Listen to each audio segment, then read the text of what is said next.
What's up, everybody? Welcome back to SSPN. I'm Jude. That's Ethan.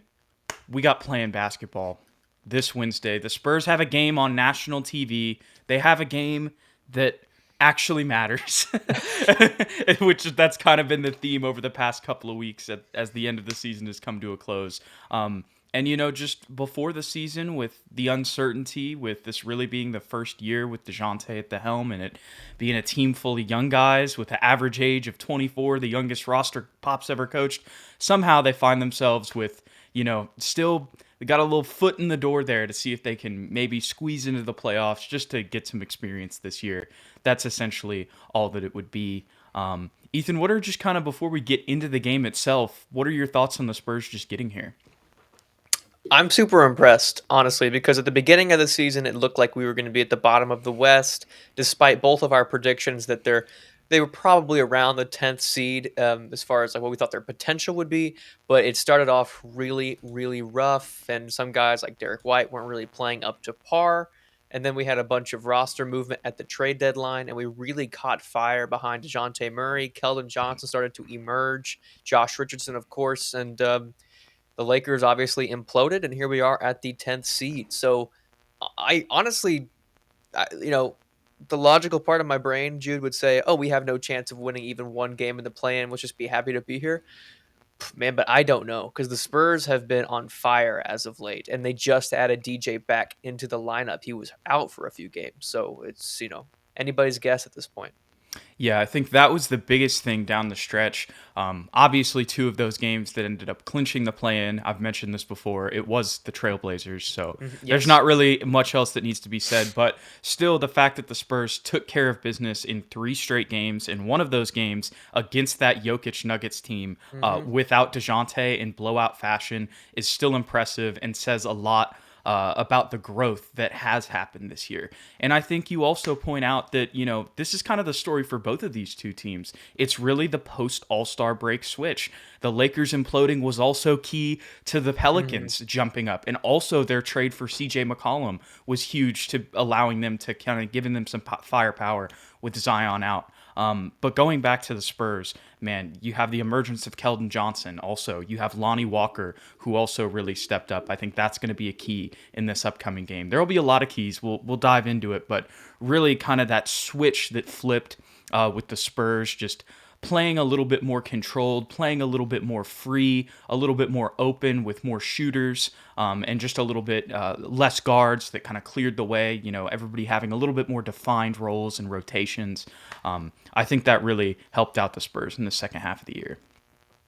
For sure. For sure.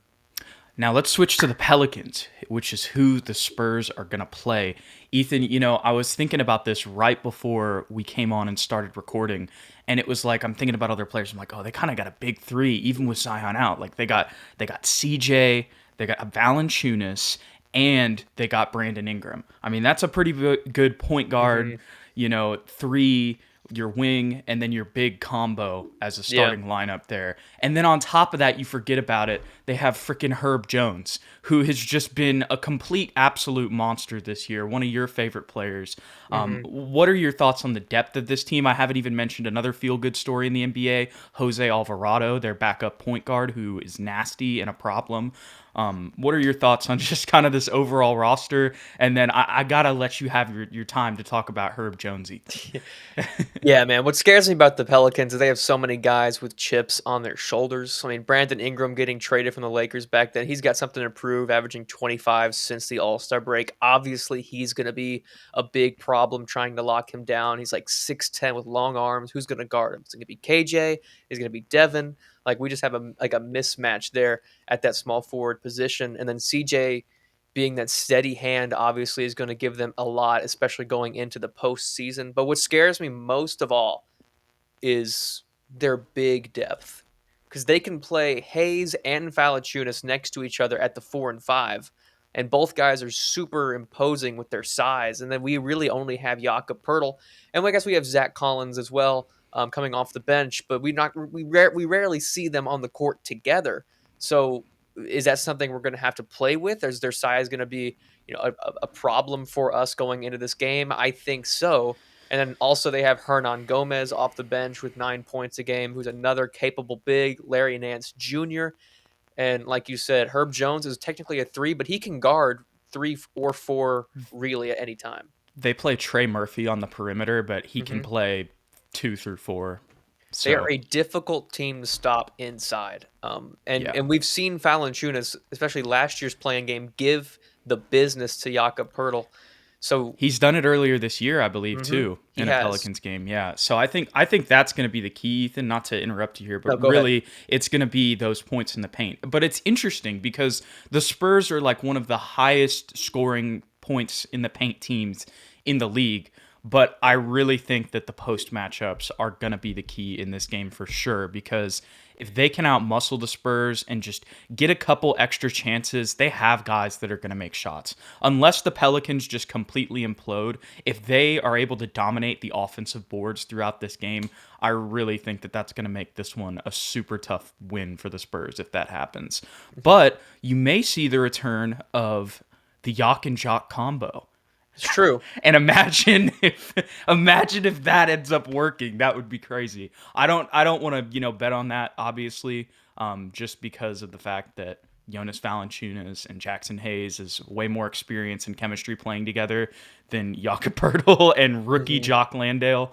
But maybe that's something that we do see to try to counter that, or they kind of stick with the small ball and try to win that way with KJ playing the four. But I really think you're going to give up a lot of height. I wouldn't be surprised if we end up seeing kind of a, maybe even Zach at the four playing next to Jakob that we haven't Hmm. seen yet. If not, if that's not the starting lineup, Maybe I could. Keita Bates Yeah, I thought too. about that too. Kata Bates. I know they don't want to play Kcock, but I wish they would because I think he actually. I He honestly probably really would. He like could what play the he does. four. Yeah, I really like his game. He's getting some trash minutes the past couple games, and he's really, at least for me, I've seen an impact from him defensively and obviously rebounding the ball. Offensively, that's just not his specialty at this point. Um, but yeah, the bigs are going to be difficult to stop for sure. Jakob Pertl is going to be our key because if he gets in foul trouble early, that might be game over. And that sometimes happens to poor Jakob. He'll get two cheap fouls and then he's out in the 10-minute mark of the first quarter, and we have to go to Zach. Who, I mean, I love Zach Collins, but he's not going to stop Valanciunas. There's just no No. way. He's too thin of a player. And I don't like him and Jackson Hayes. Sure, maybe that's a good matchup, but not big ol' Valanciunas. Yeah. The more I'm thinking about it, I think that really is going to be the key to the game because you've seen it happen in the Grizzlies series before. Valanciunas is also just one of the more tenured players Mhm. on the team.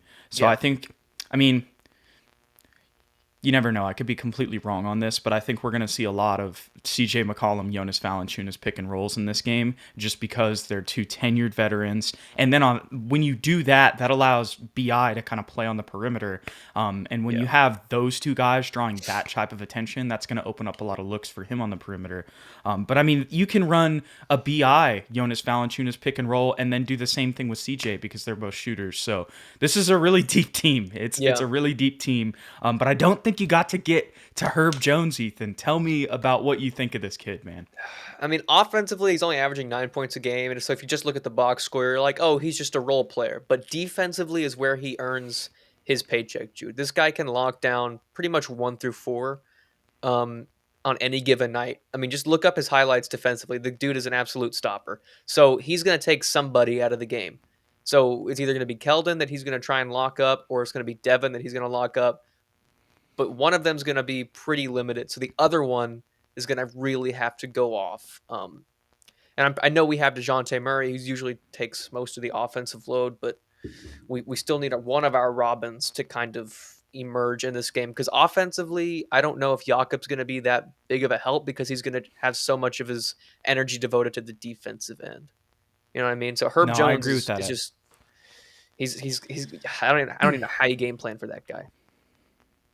Yeah, well, it'll be interesting to see if we get a Crimson Tide rematch and see him and Josh Primo matched up Ooh, against each other at some point, just because that would be cool to see, two guys that have kind of carved out roles here, that are nice. former teammates from college, and also have a lot of skill to them. So it's going to be interesting to kind of see them two kind of rival each other in their careers moving forward. But yeah, I mean, if y'all haven't seen Herb Jones's highlights, like go look it up. His stats don't matter. Like he is a Oof. crazy defensive player. He creates looks on the fast break. He's Hmm. super athletic. He can throw it down and he can shoot. So I mean, as he develops, who knows what he's going to look like in a couple of years. Yeah, he was a 23-year-old rookie, but kind of looking like a Derek White type story, but with like more upside.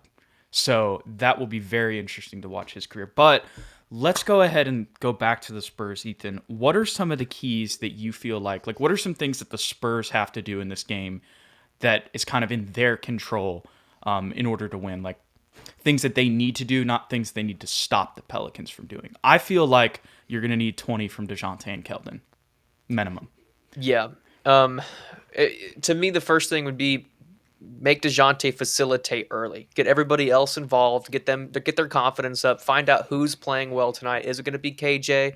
Is it going to be Devin? Is it going to be Lonnie? Because DJ can get his points pretty much at any time. And if we're really struggling to find some scoring, he'll get in the pick and roll with Jakob, and he'll create in the mid range like he always does. I'm not worried about him. It's the other guys. Who else is going to step up? And Jay Rich, he came on strong after the post All Star break, but the last couple of games, he's kind of been struggling a little bit. So which Jay Rich are we going to get? Are we going to get the Jay Rich that gets like 8 points, maybe 5 points, or is he going to explode like he's capable of doing and go off and get like 5 3-pointers in a row and just really be a spark plug for us? That's what it's going to come down to for us. It's the other guys who's going to step up. Yeah, I think that's a great point because I mean, we've seen the consistency from DJ, but still, I mean, if he doesn't show up, there's no chance. So I Yeah. think you're going to need him. The other factor with DJ is you're going to need him to slow down CJ. I mean, Yes. look, CJ's probably going to get 20 at the end of the day too, just like DeJounte probably will, but you're going to need to slow him down. You're going to have to do something to just make his life like as difficult as it possibly can be. Like he's gonna get some assists, he's gonna make some shots, they're gonna make some plays, but Hmm. if you can just be the pest and really deter as much as possible, like DeJounte usually just kind of does, get some steals as he is the league leader in steals. That with all the stats finally ending, that'll be another key. But I think another important thing whenever it comes to this matchup, like you said, was getting everybody involved and making sure that, like, because if he just shows up, nothing else, like, and nobody else does, then they're just going to get blown out. So you have to have Keldon involved. You probably need Devin to hit some shots too. Well, maybe not necessarily Devin. I think it's more Jay Rich, like you said, because I think Jay Rich is going to be the factor. Honestly, Jay Rich and Lonnie, I think those two guys are probably more important. And I'm also very curious to see what the starting lineup's going to look like. Like, will Yeah. Jay Rich be in the starting lineup?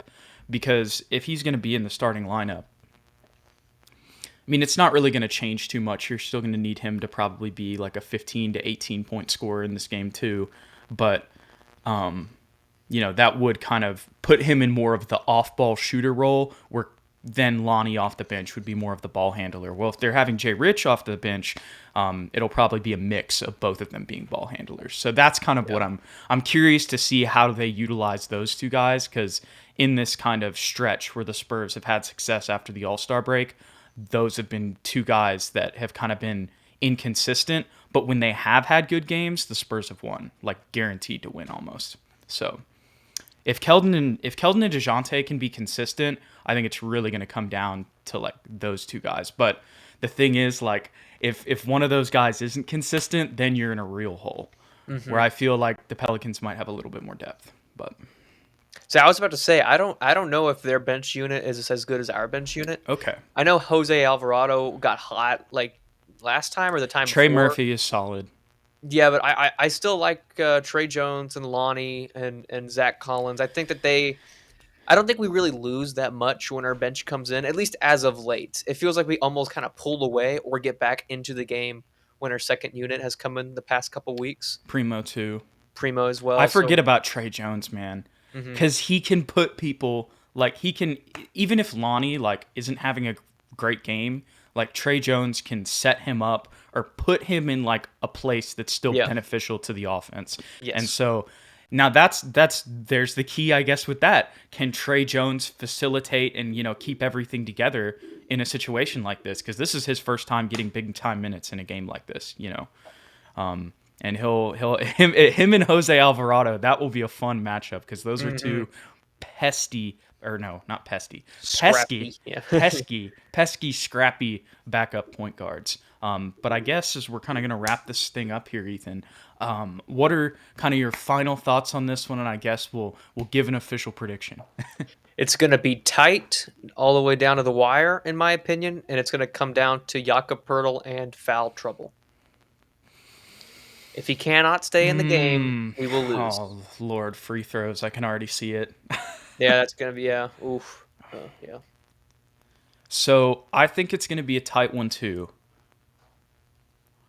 and I think the Spurs are going to pull it out. And that's not even me that being like trying to be a homer, because honestly, all things that tell me, like all basketball things in this game, really tell me that the Pelicans should win. But I just have this feeling that the Spurs are going to win this game. I don't know why. They're hot. I think that they're like Keldon said they packed for 4 days. I don't even know if they're gonna win the second game. Honestly, I don't. I mean, if they play the Clippers and PG isn't playing, I think they'll have a shot. But I'm still not convinced, just with the amount of experience that team has in comparison to us. Even though I think we may be more talented without PG, I just think that this one, I just think the young guys are gonna get it. I don't know, and also Pop. I think Pop's gonna coach a pretty crazy game here. So I think it's going to be close. I don't think it's going to be a big win by any means. I think the Spurs will pull it out in a thriller on the nightcap on ESPN. Boom. I like that. I like that. All right, y'all. Well, if Ethan, you got anything else before I wrap this thing up? No, bro, that's it for me. Heck yeah. All right. Well, don't forget to like and subscribe if you enjoy SSPN. You can go ahead and follow us on Twitter at Ethan_Quintero, at Jude McLaren, spelt right down here. You can go check that out. And then you can go ahead and head over to SpursTubeTV.com if you would like to buy some SSPN merch. So we appreciate you guys. We'll see y'all in the next one. And hopefully it's after a Spurs win and potentially a playoff preview. We'll see y'all later.